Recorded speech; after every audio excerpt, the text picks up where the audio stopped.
Hello, guys, welcome back. And today I'll be reading to you episode 2 or chapter 2 of Clarvoyent in Tales app. But just so you know, I did start the first episode, so we are going with the second for now. Here we go. It's loading, so we're gonna have to wait a teensy bit.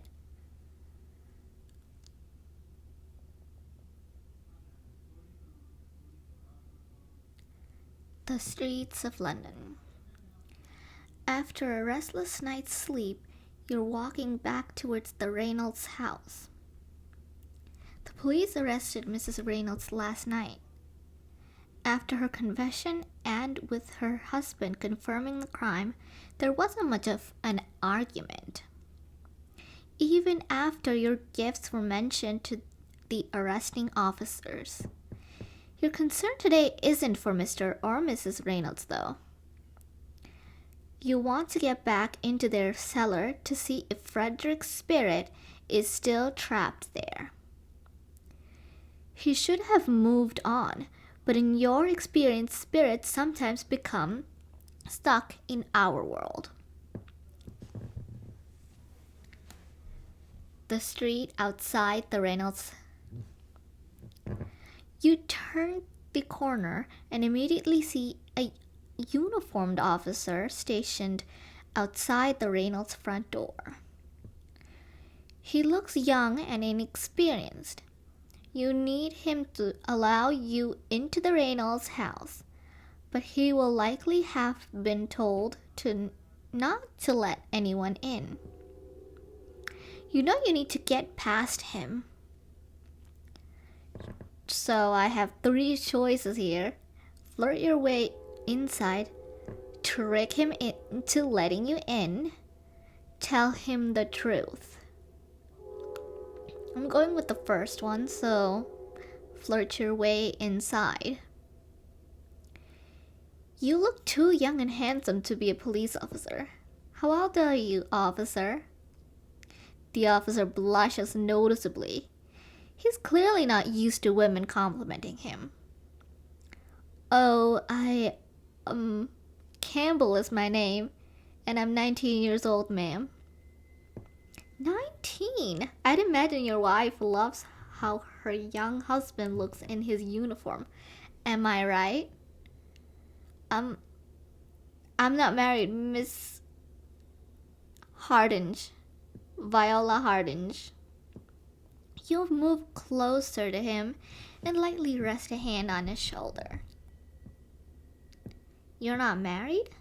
What a crime. The officer blushes again, so you continue. I'm a friend of Mr. Reynolds, and I need to retrieve him something from the house. Would you be so kind as to let me in? Oh, I'm not supposed to. You smile at him and flutter your eyelashes. Pretty please, Officer Campbell. The officer gulps, then slowly nods before opening the door for you. Very well, but be quick or my supervisor will return and I'll have hell to pay. Thank you, Officer Campbell. You enter the Reynolds house and make your way to the cellar.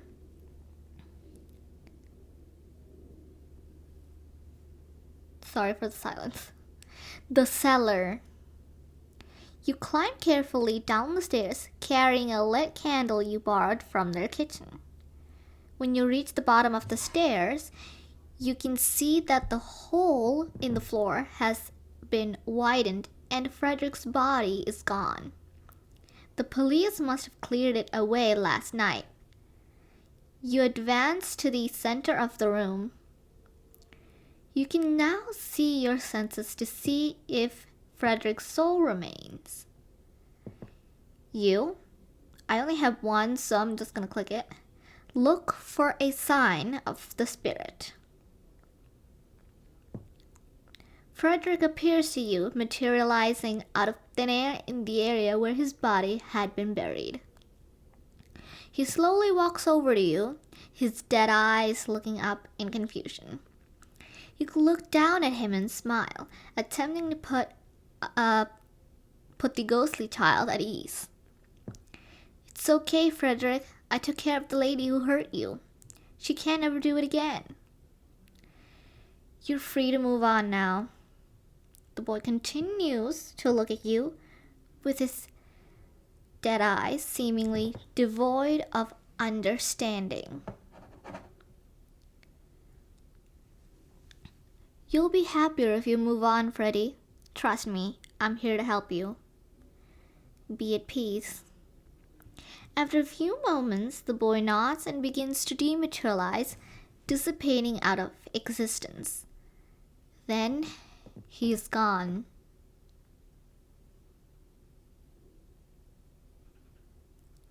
The Reynolds kitchen. You walk back up the stairs to the main house. Return your candle and quickly exit. The reprovision you had a few nights ago might still be weighing on your mind, but at least you laid Frederick's spirit to rest. Okay.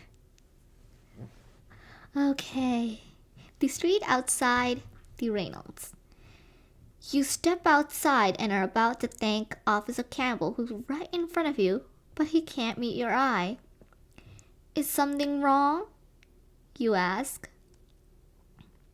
Officer Campbell has been instructed not to engage with you any further, Miss Hardinge. He's already enough trouble as it is. The speaker, a tall, robust police officer, is standing at the bottom of the steps. He's wearing a tailored navy blue suit that emphasizes his blocky, muscular frame. A cap is tucked under his arm, and he stares down at you with dark, intellectual eyes that stand in bold juxtaposition to his nose.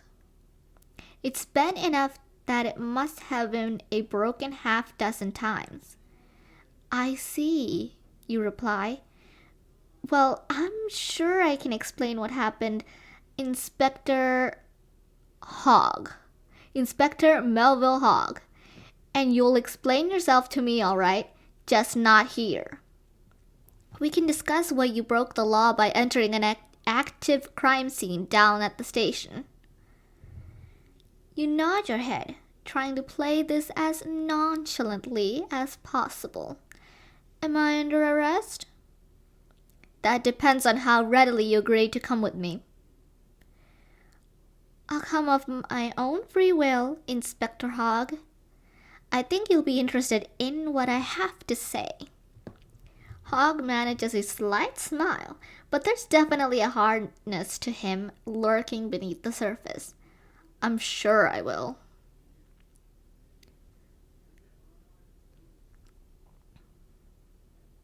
The local constabulary. You soon find yourself sitting alone in a Spartan police interview room. You knew your plan to re-enter the Reynolds home was risky, but you didn't think it would go off the rails as badly as this. Lesson learned. Your last visit with the police, one of your previous investigations, went poorly. They had practically laughed you out of the building. They said it was because of your profession, which was bunk and fraudulent nonsense. The police don't want to listen to a woman, let alone one who says she can communicate with the dead. Inspector Hogg walks into the room carrying a notebook and fountain pen. Very well, Miss Hardinge, let's take your statement.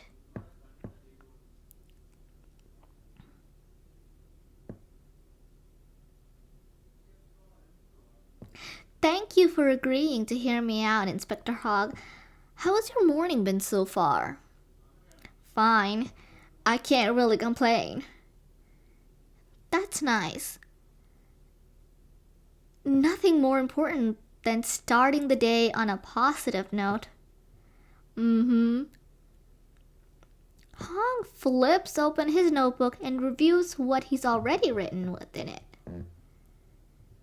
I've had a look at your record, Miss Hardinge. The last time you were here, you told my colleagues a tall tale about, let me get this right, astral projection and a murderer who could kill without leaving his bed. That's a bit of a simplification, but yes, that's the long and short of it. Astral projection. Really? Your heart sings. He might be clever, but Hogg is clearly a non-believer. And a few days ago, he continues, you led officers to a dead body. The boy... Frederick. Yes, Frederick. The problem I have with that, Miss Hardinge, is that where I'm from, when someone tells us the location of a body, they're usually the murderer. He lets that idea fill the room. You hurry to dissuade him. Inspector Hogg, I can assure you, I don't think you're the killer, Miss Hardinge, he interrupts you bluntly. But your actions are highly suspicious. Can you explain why you would trick your way into the Reynolds house? It's hard not to roll your eyes at his ignorance. I had to be sure that the boy's spirit had moved on into the afterlife. I didn't want him to be stuck in that home, haunting whoever lives there next. Inspector Hogg sighs in frustration. This conversation just became infinitely more difficult. You weigh up your options in your head. You know how you react to his disbelief could affect your future relationship. Politely, I'll do politely because that would be the best option here. Key decision. You gained empathy. You swallow your pride and remain polite. Inspector Hogg, I'm aware that you may find my story hard to believe. I want you to know that I appreciate you listening to me. Your time is valuable, and I promise I would never waste it. Very well. Continue. You increased your credibility with Hogg. Thank you. You continue your story. I make my living, Inspector Hogg, from dealing with these things that can't be rationally explained. There are forces out there that most people can't understand. Some of them are benevolent and simply want to communicate. Others are dangerous and require people like me to deal with them. Hogg snorts viciously. So, you're saying you're what? A ghost hunter? Pull the other one, Miss Hardinge. Your face twitches ever so slightly in irritation. You know you might need this man's help in the future, but you also need him to consider you a partner, not a doormat. Ignore his rude comment. Key decision. You let his rudeness wash over you and don't react to the comment. You get more flies with honey than vinegar. You think before continuing with what you had been trying to say. I have been experiencing visions, Inspector Hogg. Terrifying dreams that sear themselves into my brain. In these visions, I am stalking and brutally murdering young women. Hogg sits up in his chair, his eyes sharpening. What did you say? You need to clarify this statement quickly. Yet you know you have to balance how much truth the officer can handle against how urgently you need to start helping him. You swallow before you answer. Tell him the unvarnished truth. Play it carefully. I'll play it carefully. You gained empathy. We have 2 empathy points. Inspector, I know what I am about to say may sound crazy, but I want you to hear me out. I have been seeing visions of murders in London. The descriptions in the papers match the crimes I'm watching be committed. You wince as you try to word things as carefully as possible. I may be able to identify Jack the Ripper. Hogg rolls his eyes and turns his head away from you. Miss Hardinge, this is beyond the pale. Damn. Okay, you decreased your credibility with Hogg. You begin speaking quicker, more frantically. You can't help yourself. You have to make him understand. Not listening to me will mean that more people will die. The interrogation room falls silent. You fear you might have lost the officer with your last outburst. Please don't dismiss me, you continue. I am experiencing these murders through the killer's eyes. Hogg continues to stare at his notes and grind his teeth. You shift uncomfortably in your chair. A silence fills the room. 3 choices here. Politely push for a response, force him to respond, confront his disbelief outright.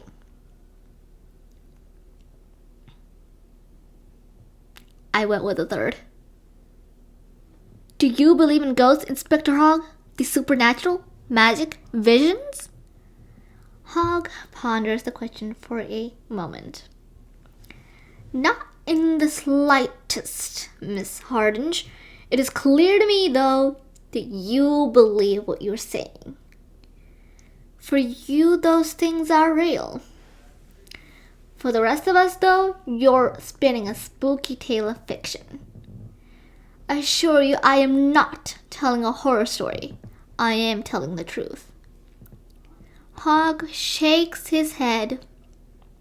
If this is what you believe, Miss Hardinge, then you are a very sick woman. Your eyes go wide in shock. You've never been called sick before. Tell him most men's minds couldn't handle your visions. Tell him the killer's thoughts are sickening, not yours. I went with the 2nd, if you want to know. In fact, the average experience my work requires would drive a man to madness. Hogg's teeth grind together as he struggles to speak civilly. Miss Hardinge, I think I have seen the Ripper's face in my mind's eye, you say, interrupting him. I know who she is. You realize the moment you say, you've just dropped a bombshell. Hogg's eyes go wide in shock. She? Come on now, Miss Hardinge. You try to convince him, but he cuts you off. Your story sounded strange enough before. Now you're trying to convince me that Jack the Ripper is a woman? And you know who she is? I went with the 2nd. You gained snarky. Why couldn't a woman have done it? You would do well not to underestimate the female of the species, Inspector Hogg. We can be quite deadly. Women are capable of many things, I'm sure, Hogg admits. But not the Ripper murders. We do not need your help with this case. Perhaps I should go to Whitechapel and search for the Ripper myself. You reply. Enough, he growls at you, jumping to his feet. Miss Hardinge, you are not to go look for this person. I am forbidding you from doing what with every ounce of my authority as an officer of the law. This interview is over. Hogg scoops up his notebook and pen and turns to walk out the door. You grab him by the arm, stopping in place. Hogg stops, looking down at your hand disdainfully. Let go of me, Miss Hardinge. I listen to your story because it's my duty. But I've heard enough. You let go of his arm when you won't be able to change his mind. Go home, Miss Hardinge. You're nothing more than a beautiful woman who tricks vulnerable people into thinking you can communicate with their dead loved ones. Leave police work to us. Oh my god. This is gonna be a part 2 for this because this is where it ends. This is part 1.